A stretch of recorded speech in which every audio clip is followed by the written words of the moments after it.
Hello, everybody. Sorry, I got my cane back here. I had knee surgery, so I'm walking around on a cane, but it is what it is. So today I had to do the beginning to my femininity podcast series. And I didn't get a chance to get on last week, and it was mainly because, like I said, just had knee surgery, so I was down and out. I was down and out. That's the best way to put it.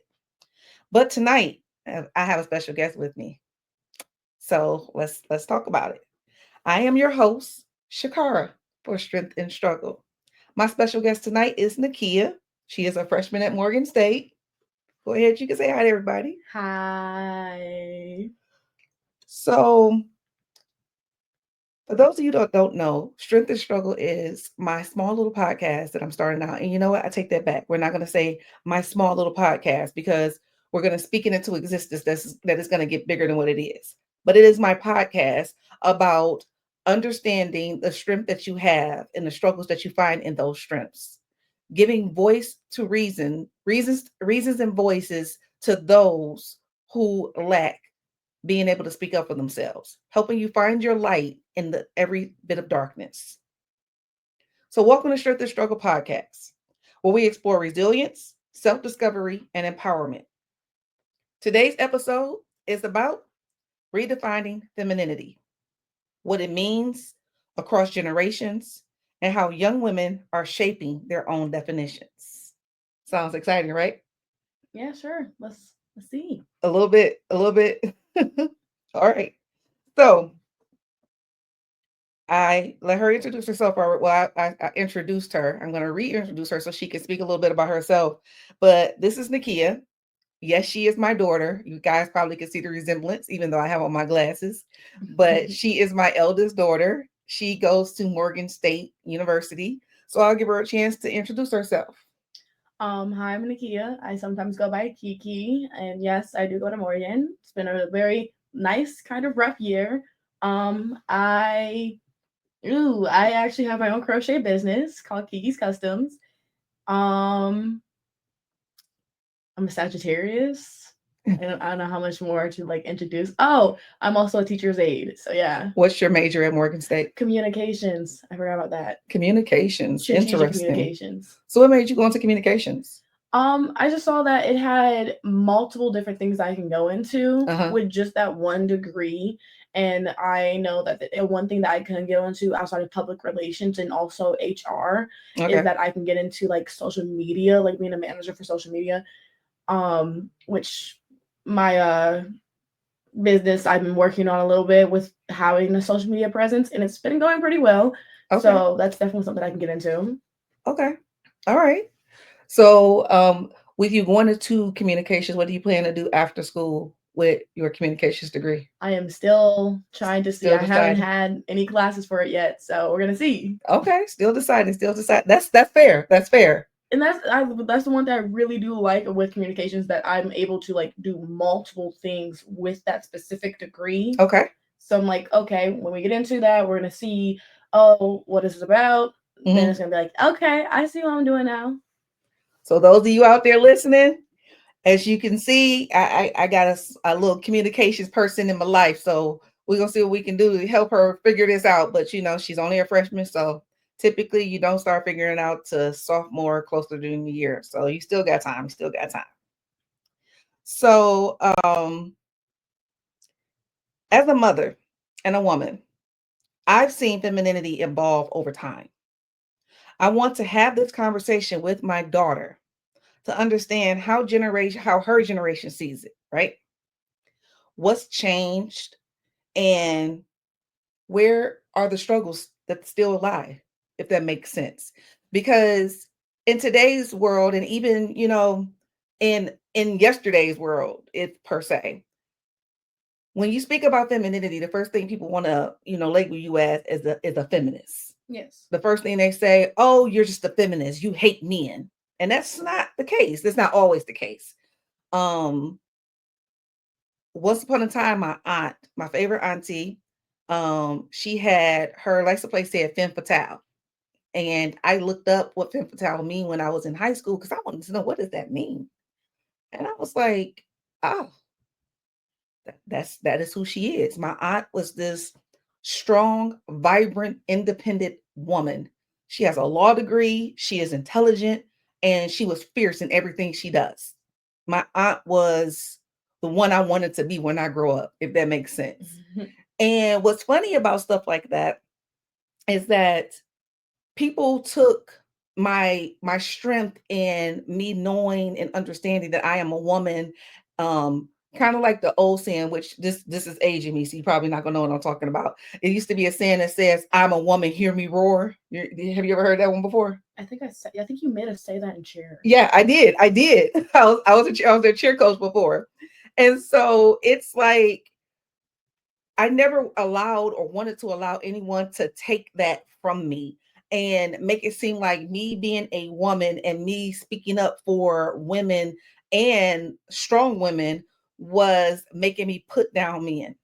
That's the same thing as people even today saying, oh, if you are pro black, then that means you're racist. You hate white people, Asian people, everybody else. No, that's a big misunderstanding because a person being pro anything and speaking up for themselves, you don't have to, speaking up for themselves is not saying that they hate or despise anything else. It is simply saying that they are pro this because they believe in this. They understand this. They want you to understand this. They fight for this. This is what they believe. This is their belief system. It does not mean that I hate anything else. Mm-hmm. So I hate when people say you're a feminist because you're trying to understand femininity. A small joke about that is that people laugh at me all the time when they say, "Why is your Syria dude?" And I say, "Because I don't like females talking to me." They think that I'm being funny. No, I'm still trying to understand how to even be a woman and what it means to be a woman because women are catty. Women, outside of being catty, women deal with different things that, some of us you can't even fathom how like, girl, how did you get through that? The one question I get all the time, I asked all the time, how did you raise 4 kids by yourself? I just did. Oh, 100% with all them struggles and whatnot. Girl, don't get me started. Mm. But yeah, I just when people will say, "Well, have you ever tried to be a lesbian or try," and not putting down anybody's sexuality because that's not what we're here for, and I don't care about what anybody else got going on. But I always tell people, and this is something I say to people, and they think I'm trying to be funny. I'm still trying to mastermind myself and understand me.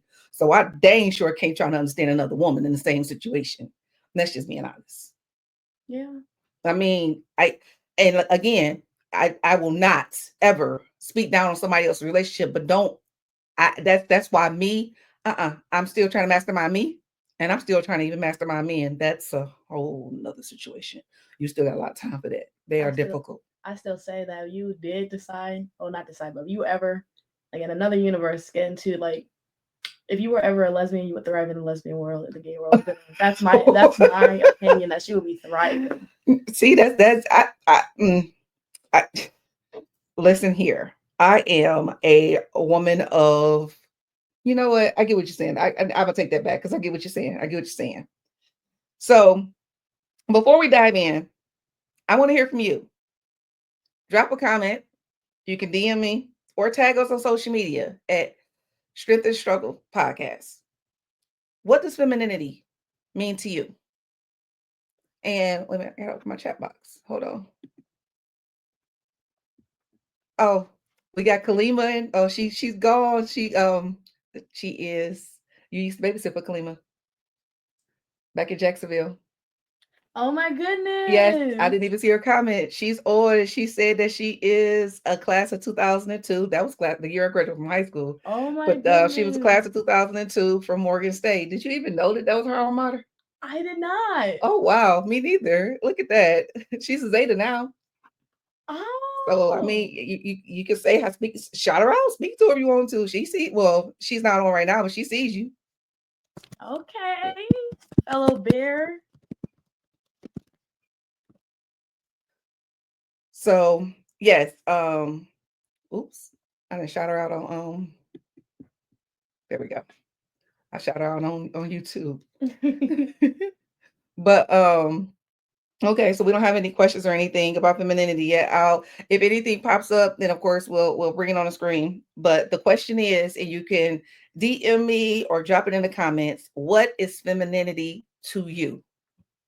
Where's all your Morgan buddies? I thought they would have been on by now. I have no idea. It is spring break, so people probably spring breaking it up. 100%. That's fine. But again, once you come on, join us. The question right now is, what does femininity mean to you? All right. So the definition of femininity is, of course, just like many other words, there is a actual Webster's dictionary version of what it is, but it has changed over the years. It has changed with generations. It's changed. Everything has changed. Words always change. I mean, even the word cap right now, that's we're not going to even. You say cap? Cap don't even mean the same thing it used to mean 2 years ago. What did cap mean 2 years ago? That you're lying. That's still what it means. Oh, still taught me something. Oh my goodness. I'm just saying the words change. Are we serious? Like, I don't know slang, but that one cap means lying. What was the one that y'all asked me? What does it mean? It was an abbreviation. I can't remember what it was. GTS. GTS. Oh my goodness. In my generation means get to stepping. No, it means go to sleep. See? Get to step and go to sleep. So anyway, same thing. Okay, let me start over. When you hear the word femininity, what does that mean to you? I will have to say a forewarning. When I hear femininity, it's like the definition I know is very social. Like, it's all just a social construct in my opinion. Okay.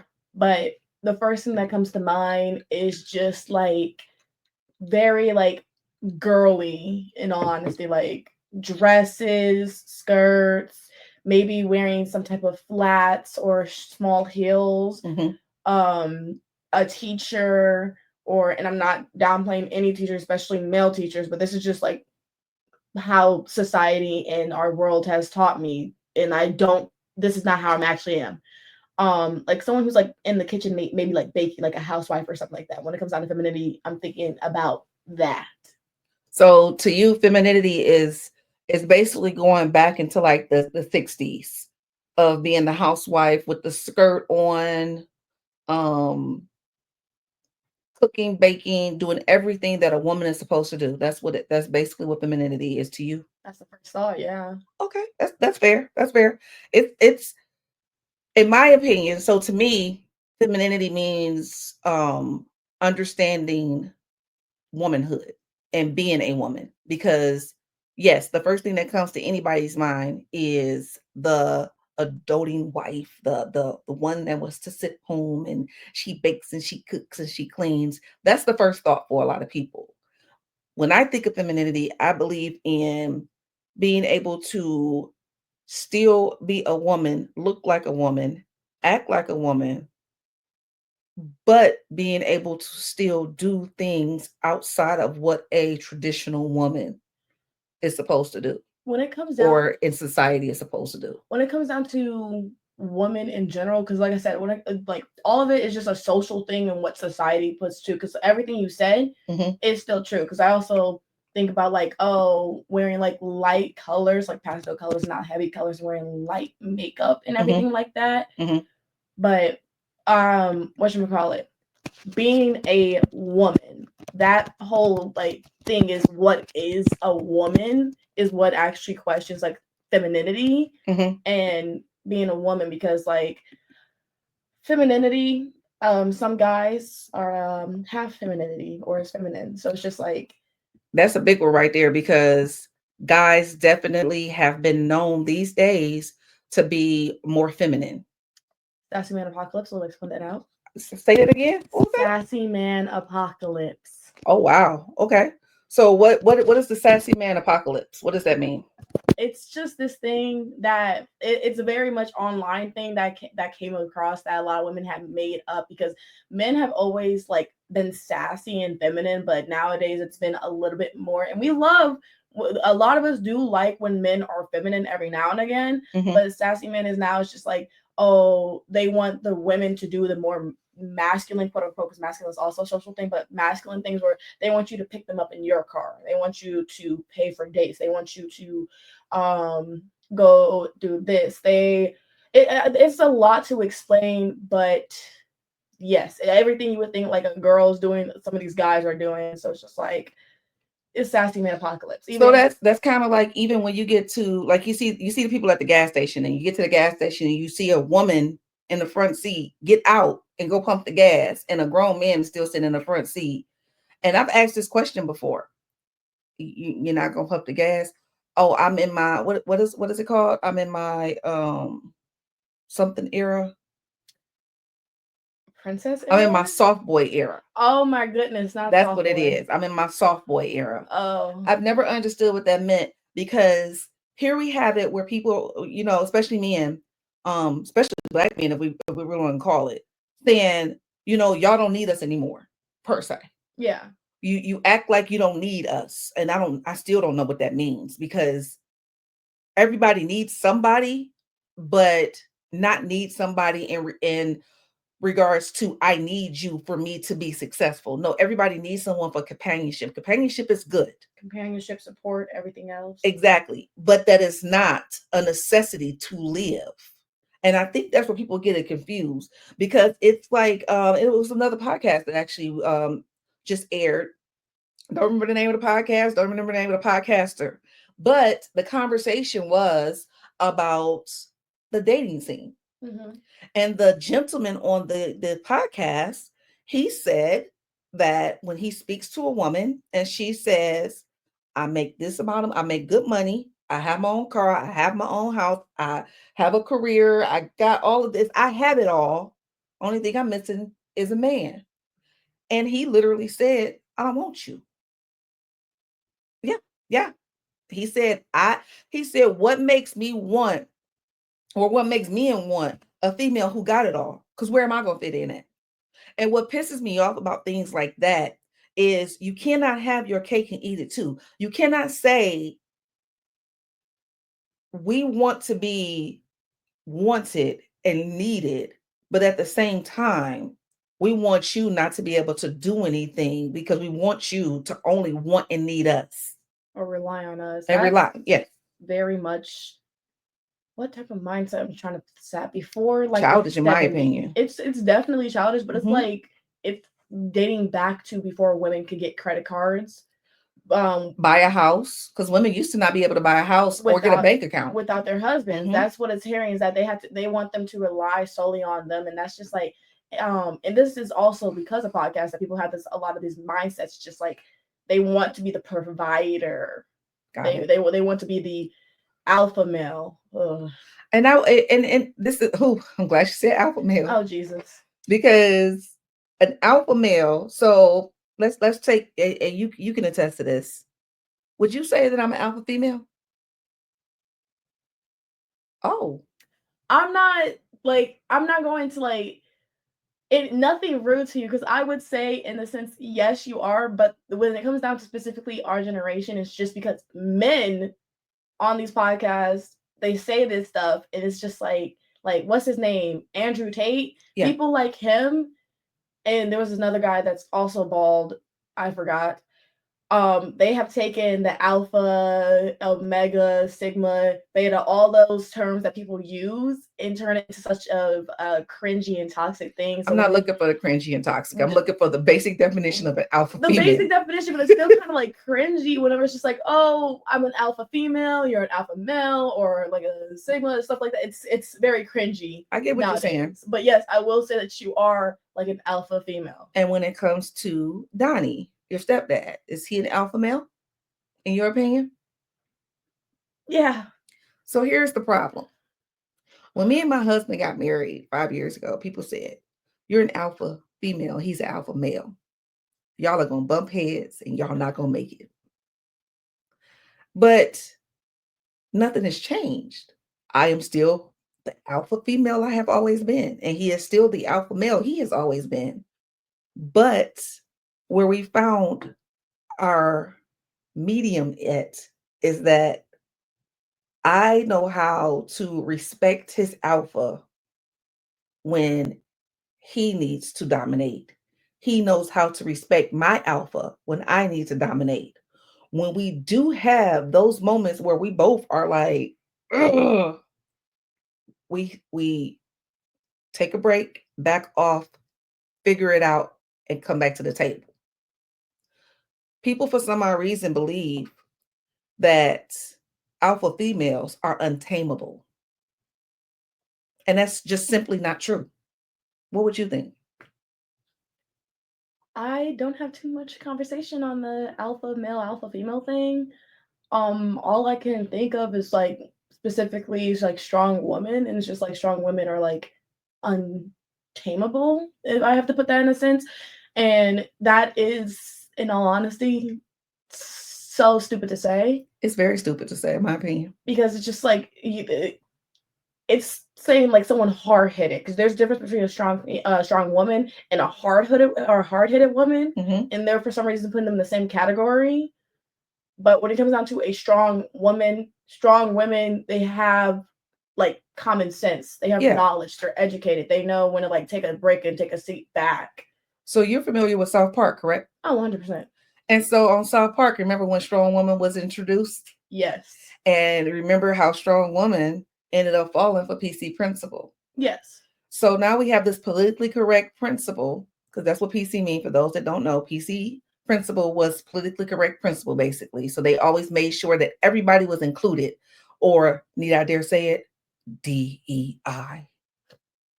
DEI was the thing. So they made sure that everybody was PC. Yes. And so PC principle was this hard ass the entire time.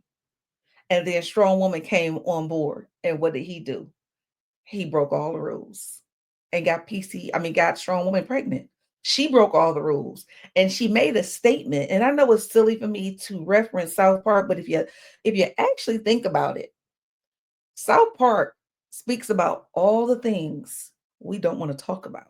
Oh, 100%. And they make fun of it. So they put it on a platform that, kind of pokes at it, but it's actually telling the truth that we as Americans, we as people are really fucked up.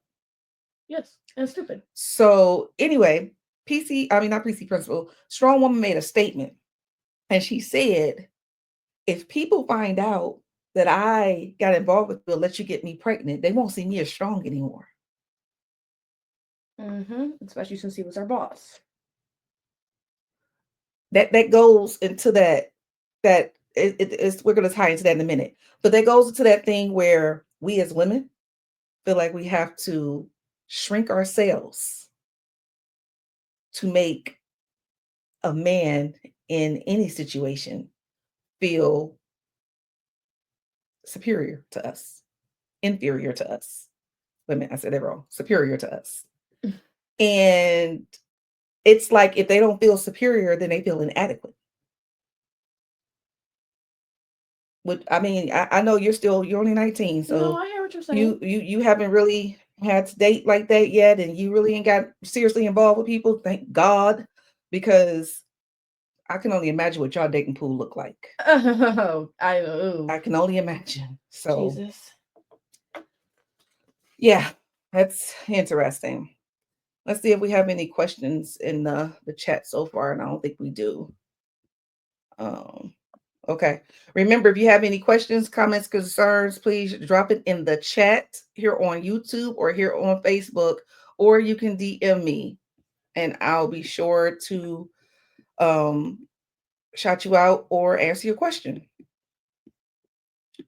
So, do you think that femininity is something you're born with or something society teaches you? It's definitely something society teaches you. What makes you say that? Well, we're not born with like anything. We're not born with like common sense, common knowledge. We're not born with how to brush your teeth, how to wash up, how to make sure you keep your hair together, how to even like drive a car. Because how long have you been driving? Ooh, a long time since I was 14. And so you know how to drive, like even with your eyes closed, right?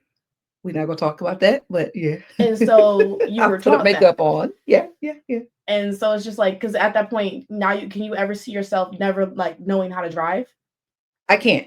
I can't Exactly. because it's something that's embedded in me at this point. I've been driving for over 20 years. Mm-hmm. I get what you're saying. And Okay. so we're not born with anything, we're taught everything. And so femininity was just taught to me.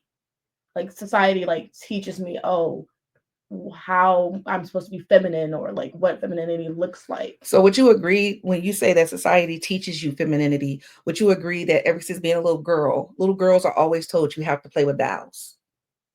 Mm-hmm. That's a part of femininity, correct? Yes. Because it's teaching you that you have to nature and nurture and be the protector and be the not the protector, be the provider for the household and do all these different things and make sure everybody is good because you're taking care of your dolls, correct? Yes, not financially though. But boys are taught to play with Tonka trucks and footballs and Yeah. basketballs. But girls, we get our kitchen sets, so we are learned to be the homemaker. Or even like they got shop where they go build stuff. We are literally taught from adolescence about femininity Yes. because we're told that you have to be the homemaker, that you have to learn how to do these things. Would you agree with this statement? Every woman is not meant to be a mother. I agree with that 100%. What makes you agree with that statement? Because not all women like kids in general, or I'm not going to say a good parent, but I'm going to say not all mothers are good mothers. Like the only good mother part about it, for some women who didn't like, I don't know how to put this without offending people, but didn't like actually provide for their kid, is that they brought them into the world. That's the only good mother part, is that like they got them here safely, and that kid doesn't have anything messed up with them too much, but mentally they might have something because of like growing up. But yeah, when not every woman is like supposed to be a mother. Yeah, because everybody does not have motherly instincts either. Mm-hmm. Very true. And that's one thing I think a lot of people would disagree with me with when I say this. We always attack how men, you're not a good dad. You were never meant to be a father. But sometimes you have to tell some of these females you were never meant to be a mother, and it's okay to learn, but you have some people that try to force it, and then they end up messing up their kids even more because instead of you trying to reach out and find motherly instincts or even get help with that, you just like whatever. Which I would have to say, one thing that I do like about my generation and that specific topic, and it's because they had these type of mothers, Mm-hmm. is that a lot of them are just like, they already made up their mind, they don't want to have kids, they don't like kids. They'll be like, I want to be an auntie because I like looking after kids, or like just being with their kids, but I don't ever want to actually have my own kid. That's actually heartbreaking when you think about it too, because that ties into generational scars. Because I don't think that's really, you know, everybody's just feeling like they don't have motherly instincts. I feel like people had bad upbringings, bad situations in life, and even the economy the way it is right now, Oh, you you have a lot definitely of people can't. that just don't want to have children because of that. So I don't think it's because they don't have motherly instincts. I feel like people want to continue to be in their, and you go laugh at me for saying this, Oh my goodness. but their hot girl summer era. Oh. They prefer to not be attached.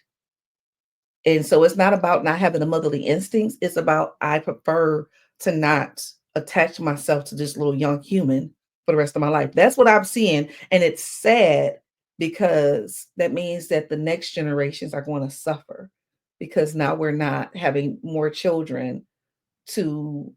Well, with the like whole not being attached, that's understandable. For and that 100% on what you said. For some of the women, yes, and for some of the other women, I have seen that they just don't want kids because like they feel that mothering is way too hard. It's exhausting. Exactly, and they don't want to go through that. And most of the time, those kids end up ungrateful, even if you like raise them Ooh, tell me in about it. such an amazing conditions, or even in good conditions to the point you're alive, and you might have to go to therapy, but you don't hate me, and you can't say I wasn't there for you.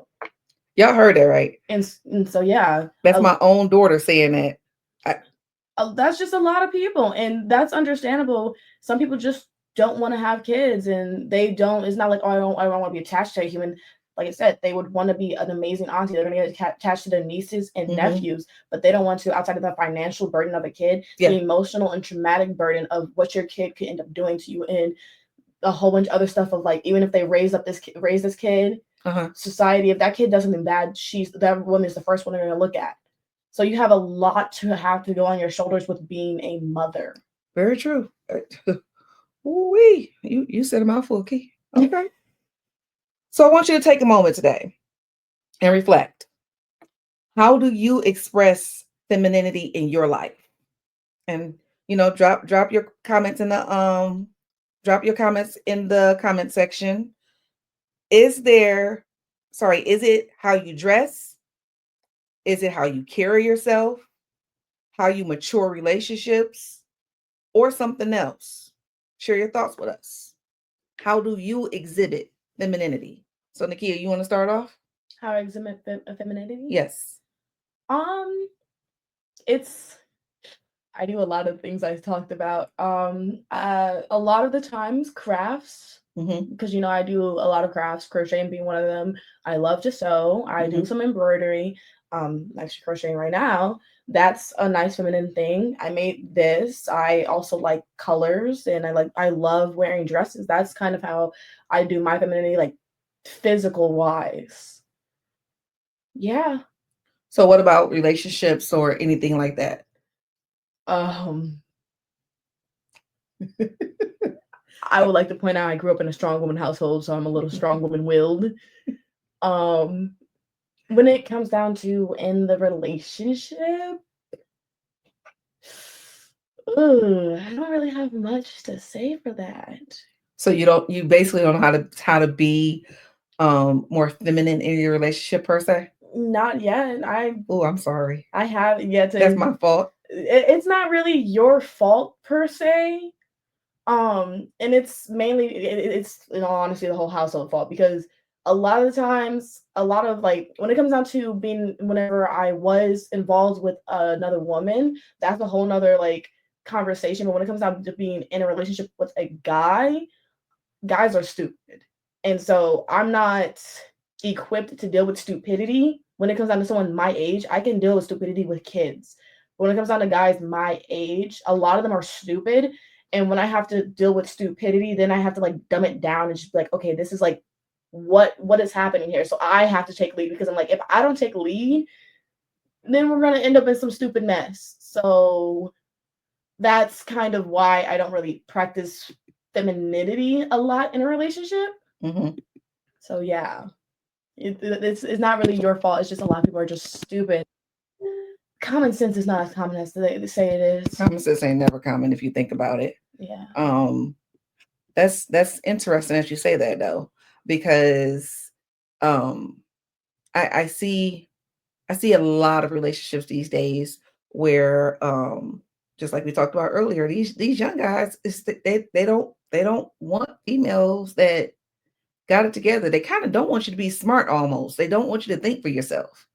But this is not a bashing moment, because we're not in the business of bashing people, but we're speaking from personal experiences. So for me, I express femininity in my life by relationship wise. Just like I said earlier, I'm an alpha female, but I know I know how to be the woman of my household. Yeah. And y'all gonna say this sound crazy, but I'm just being honest about it, and not and there's no disrespect to my husband, but I allow myself to follow. I am and I've had this argument before with a lot of women, because I didn't lose my identity in my marriage. but I'm also submissive to my husband in my marriage. So that's how I show my femininity in relationships. Um, once the forever was put in place, then I was able to submit without losing myself. And I think that's where a lot of people get that whole submission thing mixed up because they hear submission and everybody sees red. They're ready to fight because they're like, submission. I'm not submitting to no man. Ain't no man telling me what to do. No, no, no, no, no. I have submitted to my husband and I submit to my husband, but I have still never lost myself. I have remained who I am. I am still an individual Yeah. and I'm still Shakara, but my husband is the head of my household. So are you saying like it's like an on and off switch that you know when Exactly. to be like, okay, I'm gonna submit, and when not to? Exactly. But Okay. it's not really, and see, that's the thing with my husband too, because my husband, he he spoils me and he does everything that almost everything because he a man too. They don't listen. They They don't. hard headed. They are. But he does almost everything I ask him to do. And if he doesn't do it, he gets around to doing it. So I submit and he takes care and he allows me to remain in my space. So in a sense, it's not an on and off switch for me. It's the fact that my husband respects the wife that he has and he allows me to be in my space without him taking over my space, if that makes sense. Okay. Okay. In regards to dressing, I wear pants, I wear dresses, but I dress like a woman. I maintain my makeup when I don't wear makeup all the time, but I maintain makeup. I do get my hair and my nails done. So I do the girly things when I want to take care of myself per se. So that's how I maintain, or should I say, reflect and express femininity in my life. Mm. So feminism, womanhood, and generational shifts. The evolution of feminism. Feminism has been defined differently in each generation. Nakia, how does your generation see it? I'm gonna be honest, Okay. and this is I'm not gonna say my full generation, but I'm going to mainly get into like my specific race of being a black woman. Mm-hmm. That we technically have kind of dropped feminism. We still Mm-hmm. keep it because it's just like, oh, people really only know feminism, while we actually put ourselves into womanism, where it's like we're trying to do the what's the word I'm looking for? It's like intersectionality, where we're trying to show how race and being a woman coexist. We have to coexist with both of them, and so feminism, it was made by I'm saying this, it was made by white women for white women, Mm-hmm. so it doesn't really help us much. And I know that white women of today are trying to like change it to be more of like inclusive to women of color, not as much, but yes, when it comes down to it, still just we want equality, and of course we want outside of equality, women's rights. Got it. So yeah.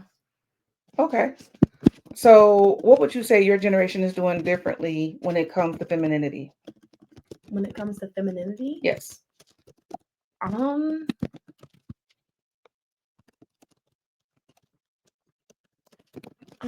well, I guess they're just trying to change it, like how it was viewed. Because, like I said before, when it came down to how I think femininity was, that's like an old way to be. Specifically, like you said, it was like date back to like the 50s. They're trying to change femininity, like, oh, from dresses to wearing more like pants, Mm-hmm.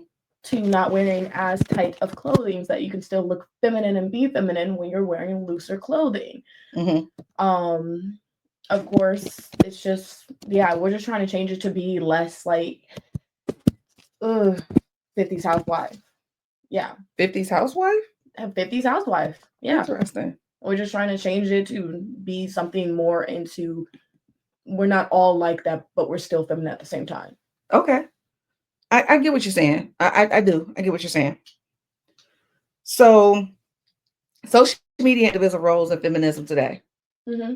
Let's talk about your generation when it came to the last presidential election, because I know that you're in a class at Morgan, and I'm not going to say the class, but I'll just say some things in the class are not always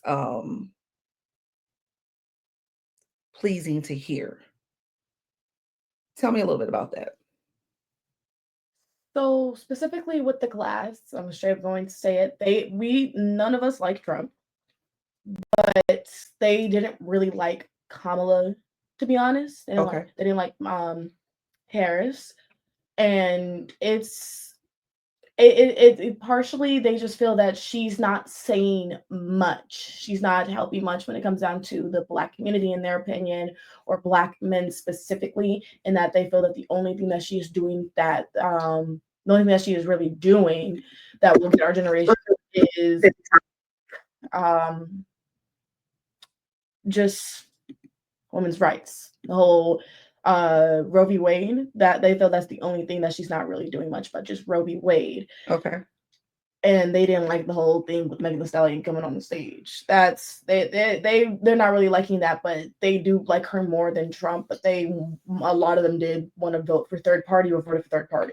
Well, let's redirect that, because I was just asking more about the whole Kamala Harris situation, and what they thought about that. I don't want to talk about the other man or even the third parties.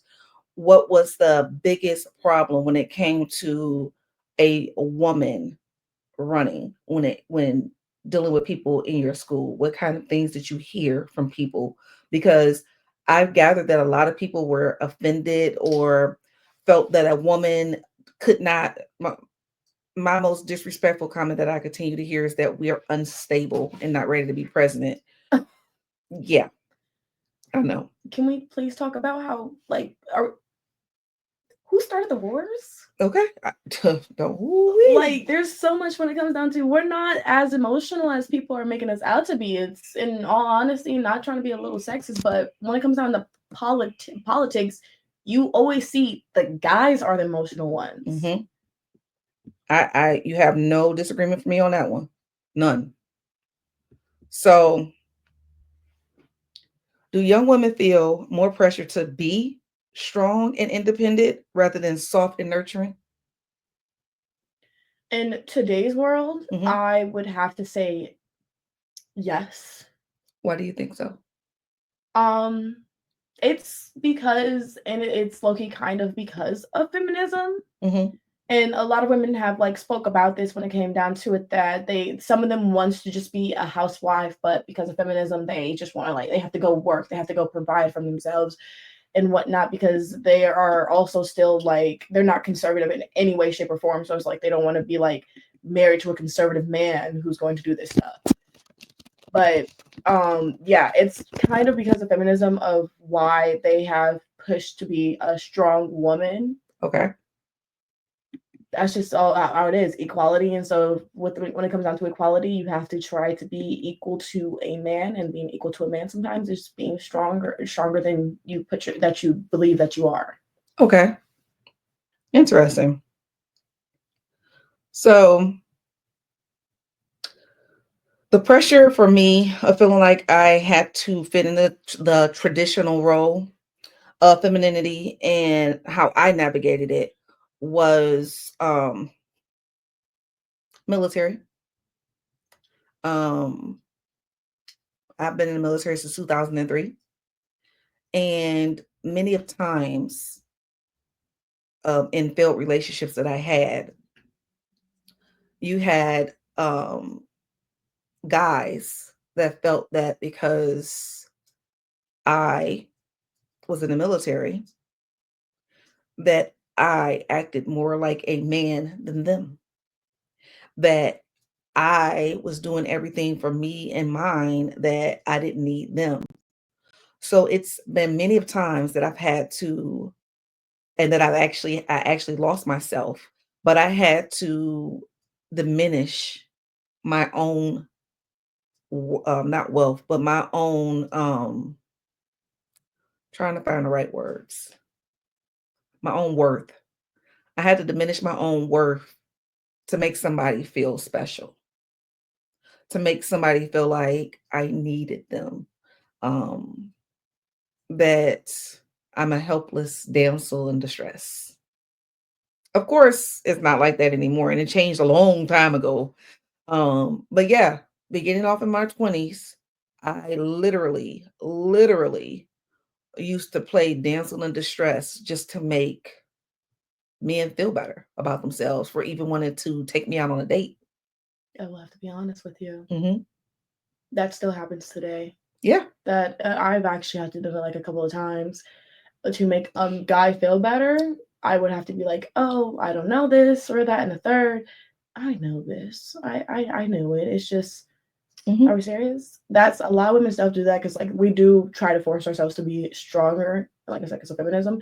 But sometimes when we want to go on a date with a guy or be with a guy or even like sometimes in class we sometimes like play damsel in distress, and sometimes some girls joke about it to just even get a guy interested. But if it's like they're dead serious, they really have to do this because like they're viewed more masculine Hmm. for things like I'm technically kind of viewed more masculine to a lot of people. Yeah. And so it's just like, okay, let me wear some dresses. Let me go act a little bit more feminine. Let me act a little bit more damsel in distress, this, that, and Uh-huh. the third. I don't really like wearing jewelry that much. Yeah. But whenever And you don't wear makeup like that? I don't. I put on lip gloss like that, and that's like a call it a day. I only put mascara on like Another thing once. about my daughter, she's not into um the wigs and the crazy hairstyle. She wears her natural hair, and she will wear her same hairstyle for a while because she lets her hair grow. And people will look at her like, you just don't take care of, yeah, I'll take care of myself, but I don't have to dial myself up Oh my goodness, I need to to be started on feel this. important to other people.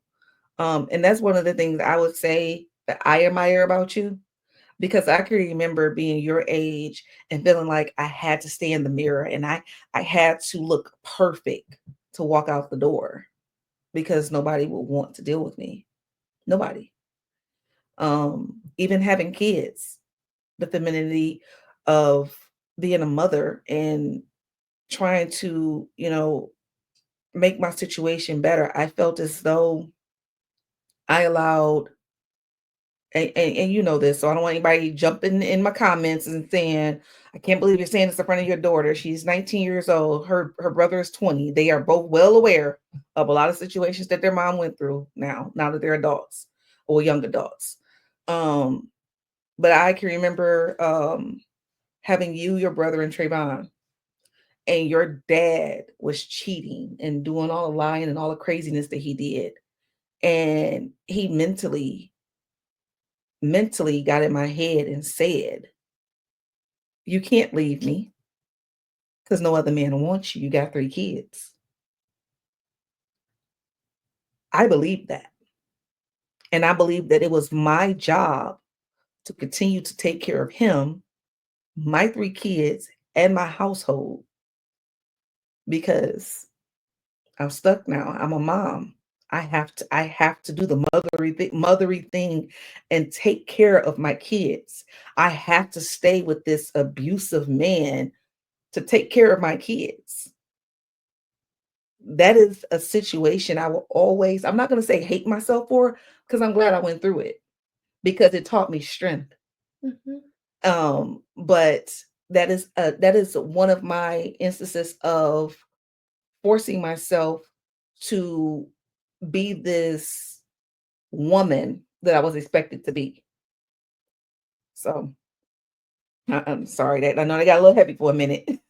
No, that's definitely understandable when it comes down to what happened because you were also still at the time a very young person. I'm young now, Hmm. and when it comes down to it, young women get manipulated easily. Yeah, And whenever, especially when you're with someone that you believe that you love, especially when you have kids with this person, you're going to listen to them. very true. It Very, very true. also plays into another part of like women because you knew well you believed and knew that you have to do this mothering thing, Hmm.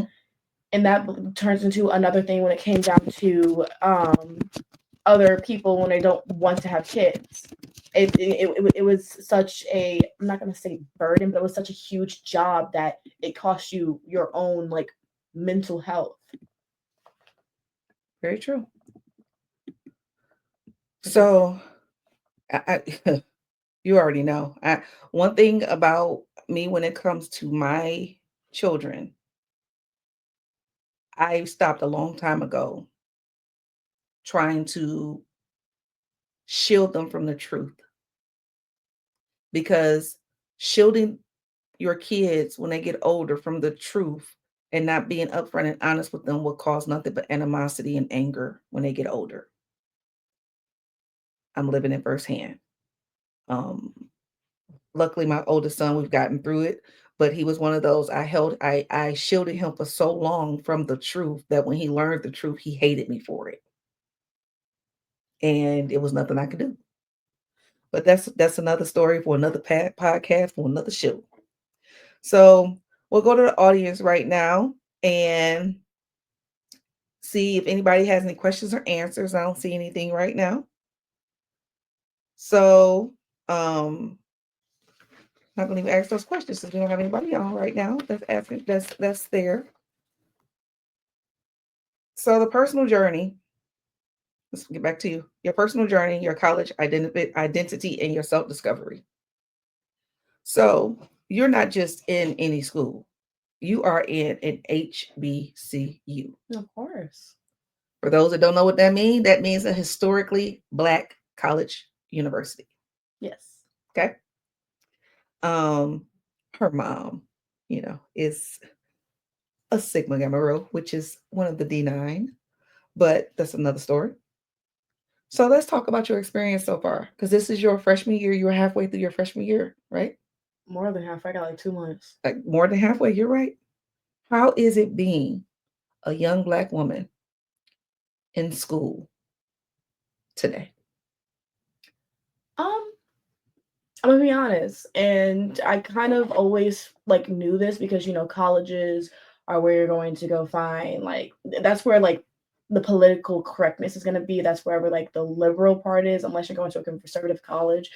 But college for being a woman in general is what I knew it would be. Mm-hmm. We have a lot of people on campus that's going to help us with mental health, not even just for women, for men too. We have the urgent care on campus that is always there and open to helping with any and everything that's going through with your body and helping you with stuff if you of course have the health care. And then one thing I love, and I also have some in my purse, every bathroom you go to, there's like any type of feminine products. So even if you don't have money, but you have that time of the month, you can of course always go to just like any bathroom to go get some or go to the urgent care. They have so many. Okay. They're always there for you for everything. Nice. That is exciting to know because I mean you can't even go to the bathroom these days to find anything like that anymore. People didn't broke the machines and everything else. Oh, don't get me started on that. Hey, it's free though. All of it's free. And that's the thing. It's even better to know that it's free Mm-hmm. for students. So that's a plus. Everything is free, even condoms, which is what I can never understand. All the people getting pregnant, they got free condoms. You never mind. I don't even want to know because I was gonna ask you. You never heard the excuse? Oh, girl, they don't fit. They make me feel uncomfortable. Things like that. And every time, No, I have not. okay, trust me, females fall for it all the time. Which is crazy. Yeah, it happens though. Listen, these dudes, they are some charmers. They are some charmers. So, do you see femininity expressed differently among your peers? Oh, 100%. All the time. Everyone is like, and the one thing specifically with our generation is that we all are our own person. We don't have any type of specific trend that we have to follow, any specific aesthetic to follow. Everyone is dressed differently. Some people have the same like font on, but like, oh wait, they have the same text but different font going on. That's a interesting way to put it. Oh yeah, no, our different text, but we love this. We have the same text, different font. We saw this. Me and my friend saw this the other night. These girls would come back from this party, and they all had the same aesthetic. They were all dressed in boho, but they all looked differently. Interesting, and it was amazing. Wow. But yes, femininity, everyone is Different aesthetics, but no, you said same aesthetic, but same dressed differently. same aesthetics with different font. Okay. That's our term for the day, y'all. Same aesthetics but different fonts. Okay, same text, different font. Same text, different font. Look at that. I'm already jacked it up. But yeah, everyone expresses femininity differently. Some girls, um, they some girls they go into they wear wigs. No hate towards wig or weaves or anything. Love any type of hairstyle that we go through. Yeah. Some girls wear wigs and makeup, and then they wear simple clothes. We have other girls that wear their wear weave where they get their hair braid or anything like that, and they don't wear makeup and they probably just put on like some gloss and mascara, call it a day. Yeah. And we have other girls that just wear their natural hair. They might have makeup or they might not. Yeah. And that's how they go. And of course, going into natural hair, we have a lot of people with locks. It's just how it is. There's just everything is all different. So yeah. Interesting. So what is a moment where you had to challenge or embrace femininity in a way that felt true to you? Can you like reword that a little differently? So take me back to a moment where you had a challenge and you had to embrace femininity. And was that moment like a real come to Jesus moment, if you will?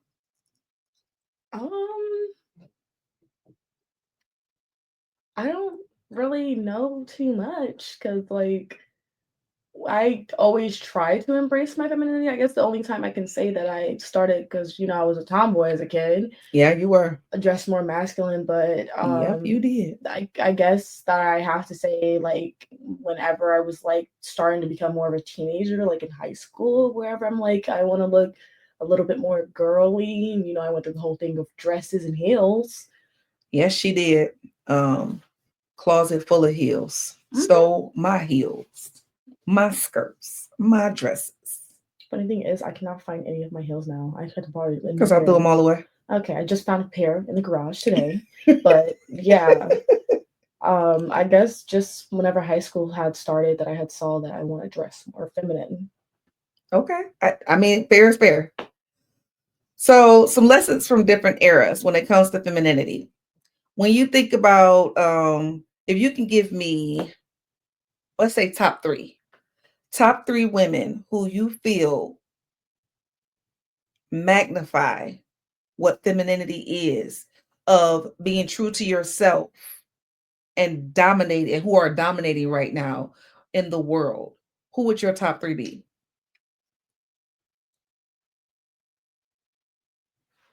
Okay.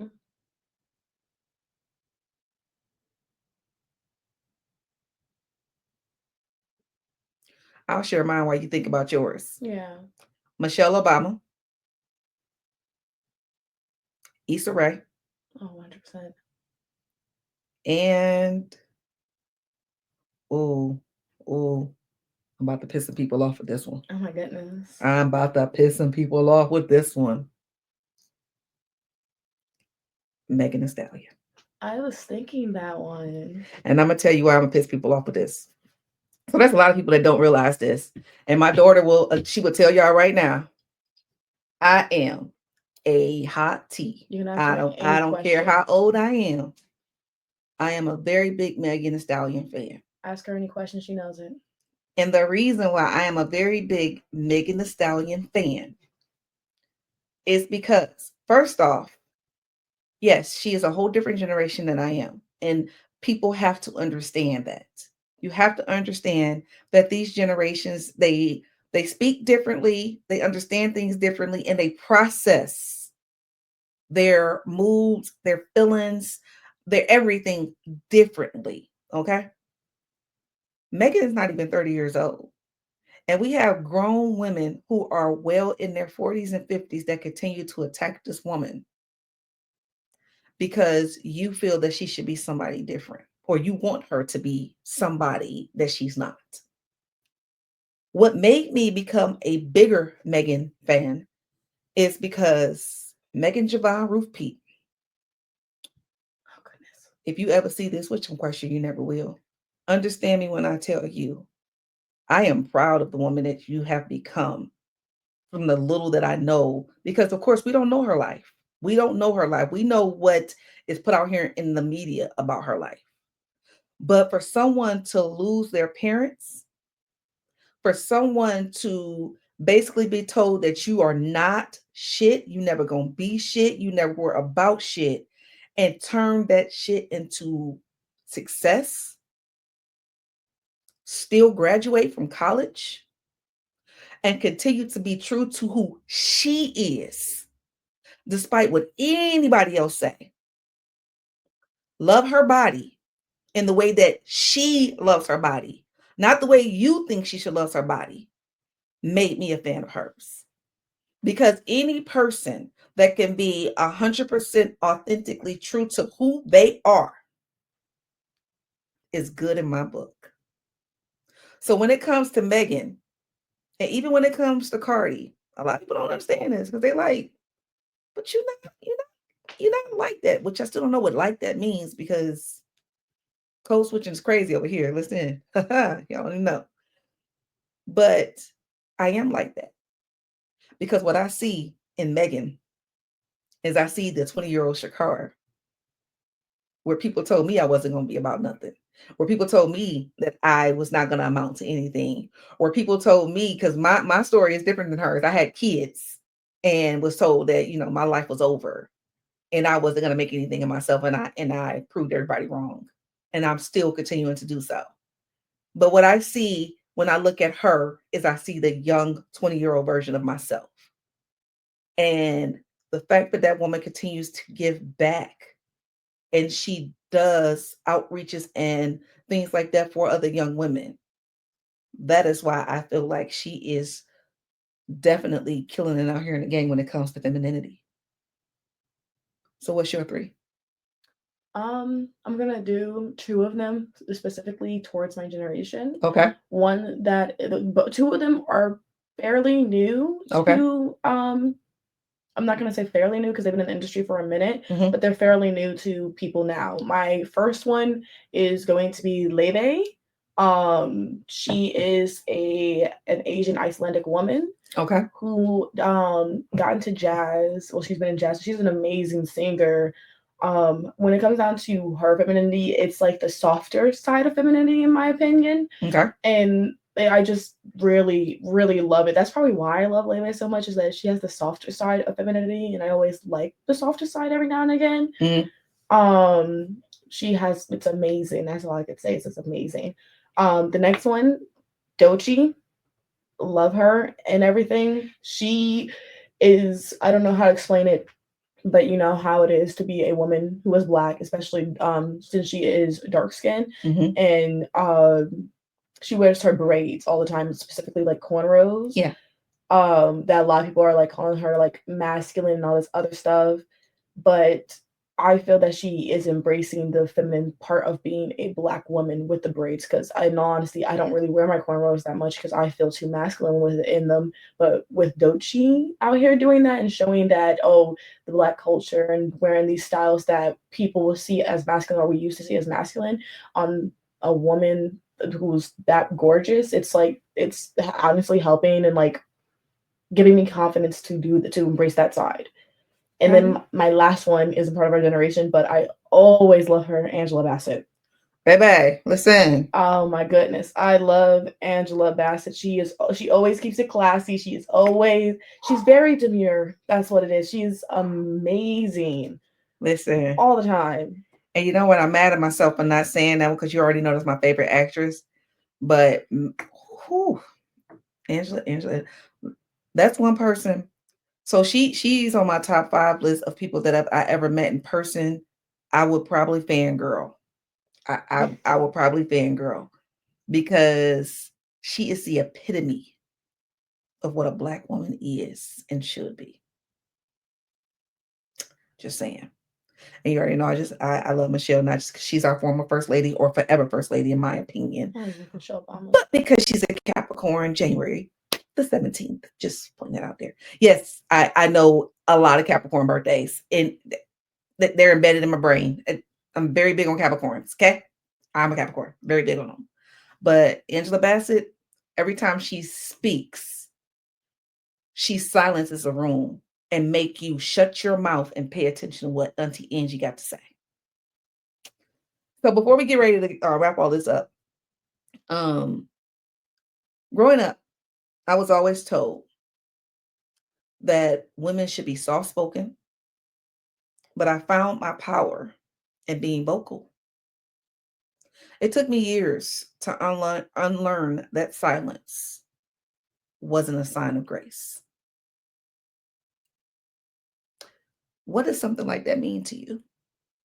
You want me to read it again? Explain it, yeah. Okay. So I'm quite sure you've heard lately, especially in our social media and in our media outlets, that they're trying to say women should be seen and not spoken, just like they try to say children should be seen and not heard. I said seen and not spoken, seen and not heard. Oh my goodness, I know that saying so much. Well, Yes.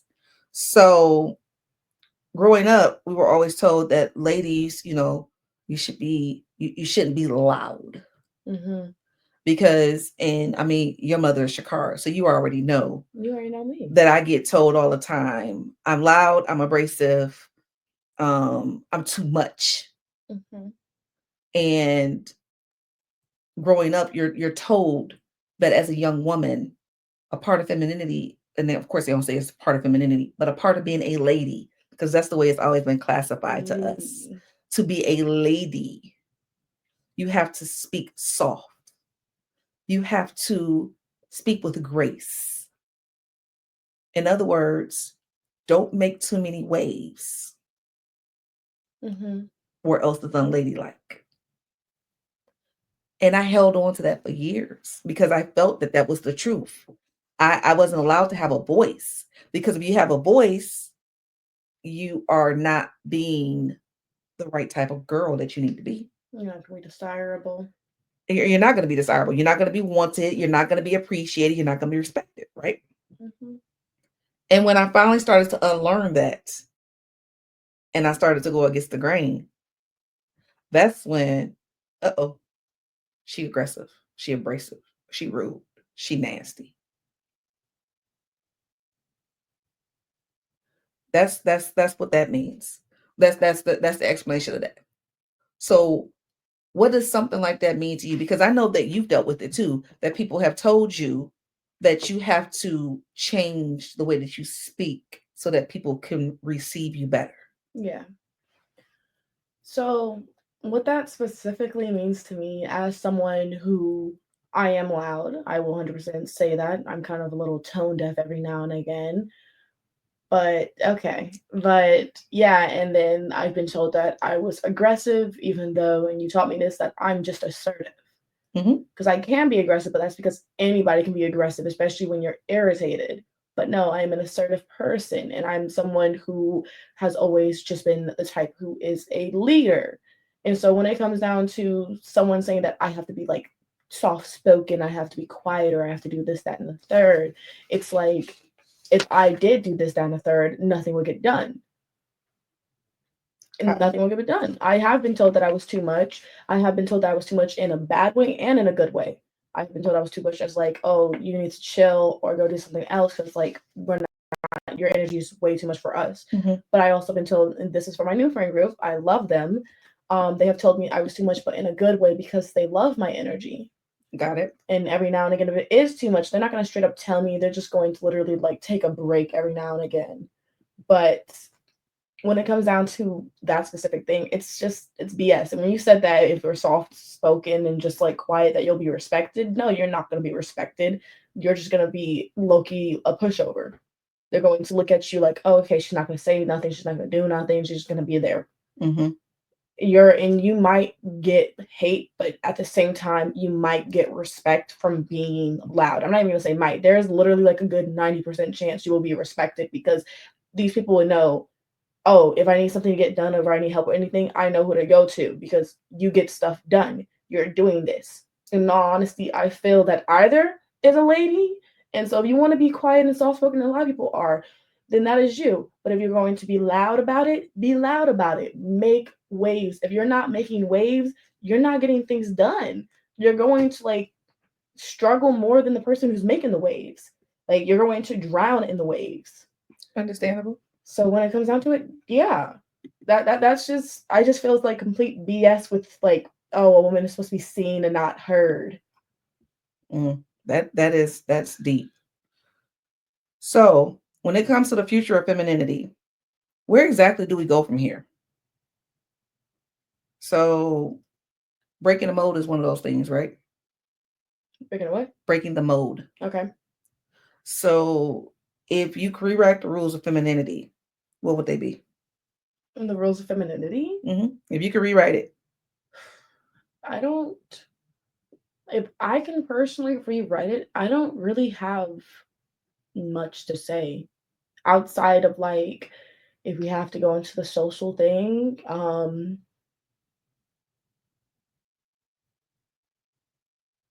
is that your friends message you about the chat about I this? have no idea. I just have to say, like, just be like yourself because Yourself. we don't really shouldn't have to go into some type of specific norm of what is femininity. Because, like, if I put femininity as like you're someone who is loud, someone who is like assertive, someone who is a leader, then the women that aren't like that, it's going to be like BS to them. But the other way, it's gonna be BS to them. And someone who's in the middle, it's still gonna be like that. So personally, it's just like just being yourself. If you want to identify in femininity, you can identify in femininity. There shouldn't be any specific rule. Got it. Okay. So share your vision or your new, or I guess that was just your vision or your new standard for what femininity is or Yeah. should be. Makes sense. So when it comes to empowerment and sisterhood, how can women across generations support one another instead of judging one another? Okay. And I'm going to say this because we have the new term girls girl. Mm-hmm. Instead of like specifically like feminists, because Yeah. like girls girl or even like a pick me girl, but like a girls girl, we try to support each other and be there for each other. Like if I might not like you, but if I see you are like endangered or need help, I'm going to help you. If I see like, oh, you just got your period and you bled through your pants, I'm going to tell you. Yeah. If you're wearing an outfit that you love but I don't, I'm just gonna be like, you look cute in it. Got it. And so one thing that we can do is continue supporting each other and support each other all through and through. But people also have to understand that sometimes a little judgment can help. And I'm saying judgment as in constructive criticism. An example, me and my friend during freshman week, we saw this girl who wore a very short skirt, red panties, no shorts at all. And she was on these different activities where you're just seeing up her skirt all the time. And the thing is though, I'm like, I don't want to judge her because I'm like, I'm not a girl's girl. And my friend had said, no, you're a girl's girl if you are over here telling her like, ma'am, this is not something that you can like that you should do. Do you need some shorts? And that's literally what it is. Constructive criticism is also helpful. Constructive criticism, not just criticism, constructive. You have to be like not nice, but you have to be like caring whenever you're criticizing somebody. You can't just straight up and be like, okay, you need to go change. That is literally terrible. No, just, hey, you should probably put on some shorts. Everyone is seeing your underwear. And not embarrass somebody. Like don't come at somebody. Don't ooh. Don't say sis if you're not trying to be a Tone is sis. important. Very important. Very, very important. Like, hey, can I talk to you real quick? Pull her aside to talk to her and be like, hey, this, that, and the third. Got it. Just supportive and constructive criticism, calling people out on their stuff, but in a very constructive criticism, like with a calm tone, not some type of scolding tone or even like confronting tone. So I'm gonna say it because she not gonna say it. That means y'all older females too. Oh, 100%. Your aunties and your misses, whoever you want to be. Because if you're claiming auntie status right now because of your age, be an auntie then. Don't be a naggy auntie.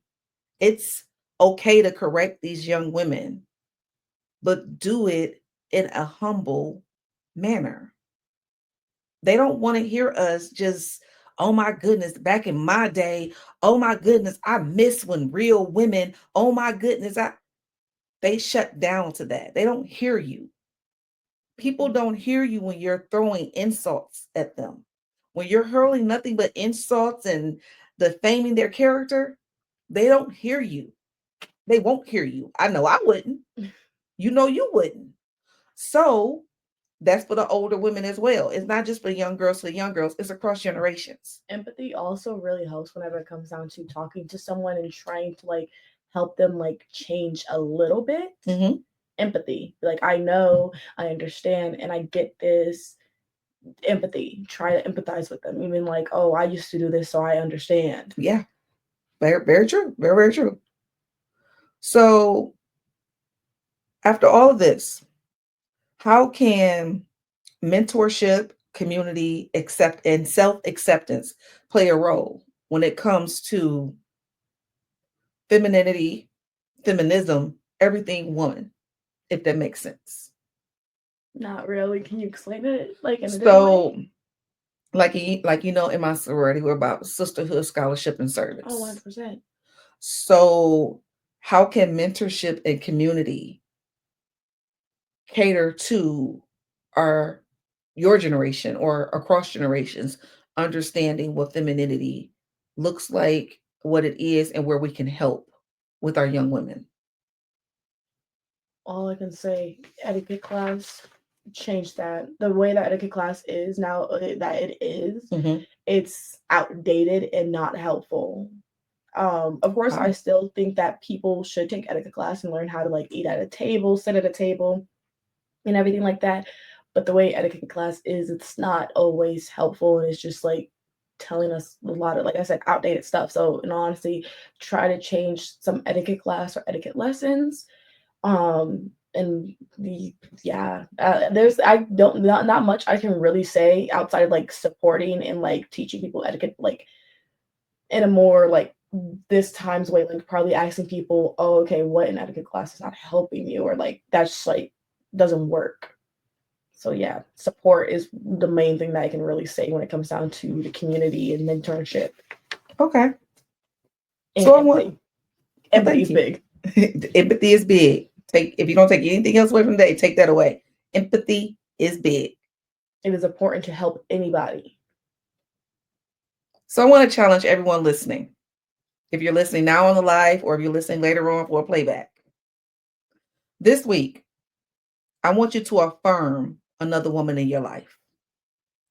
Tell her she is strong, beautiful, or capable, not because of how she fits into an expectation, but because of who she is. I'll repeat that one more time.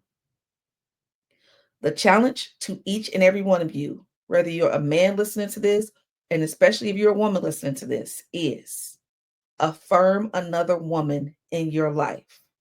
Tell her that she is beautiful, strong, and capable, not because of how she fits into your expectations or an expectation, but because of who she is.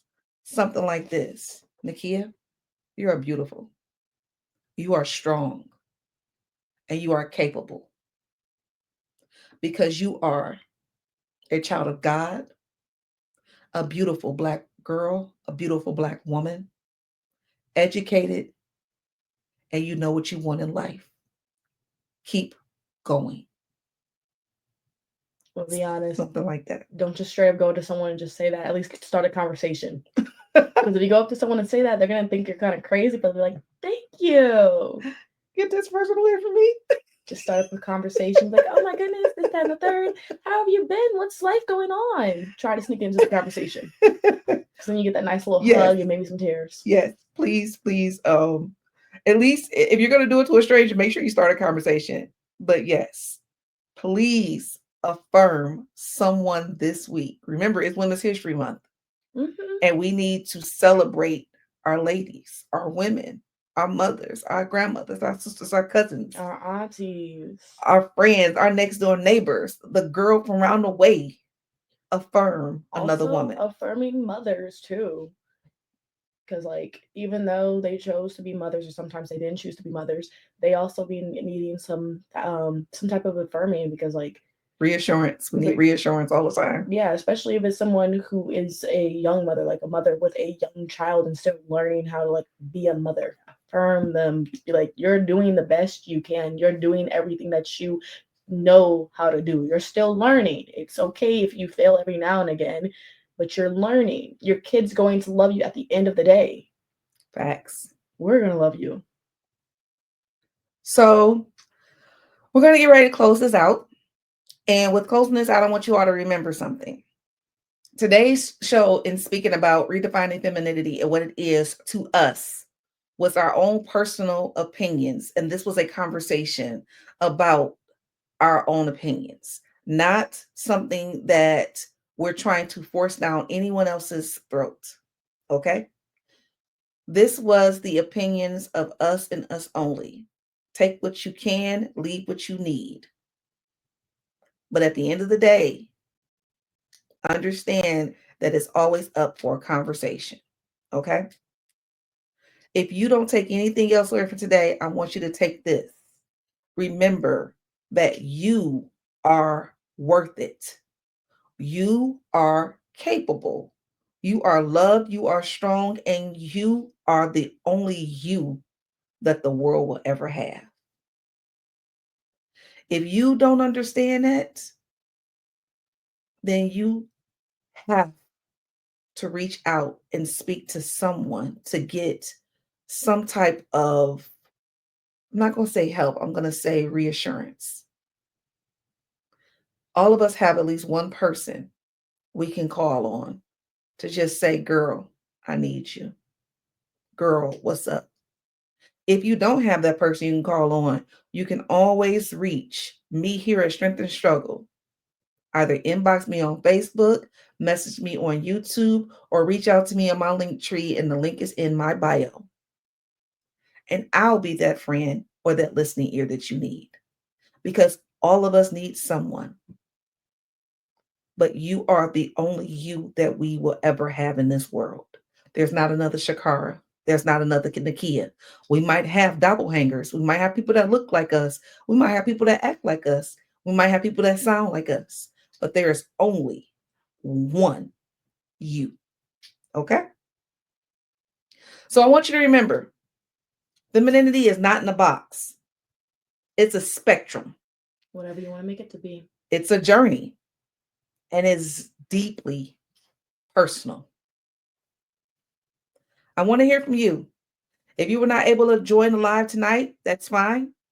You can always still comment, and I will reply to your comments. You can also reach me on my link tree. Link is in the bio.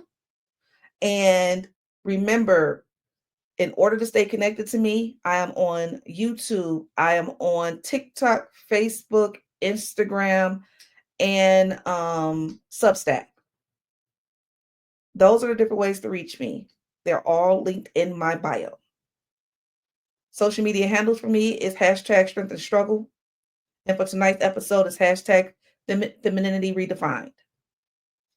I am still looking for volunteers to be a guest on my show to speak about, girl, the things your mama didn't tell you about menopause. We're going to dive deep into what menopause looks like, what it is, and what it ain't.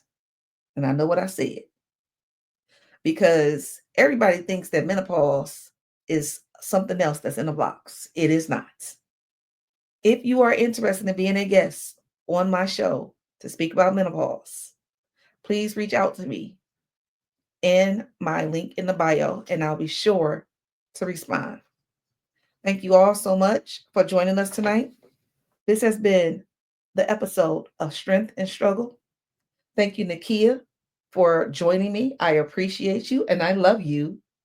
And I can't wait to have you back, because next time we'll bring her back on, and we'll bring some of her college friends on. Let's talk about I don't know, we'll talk about something different. But this was eye-opening. So thank you. Thank you for having me, and I love you too.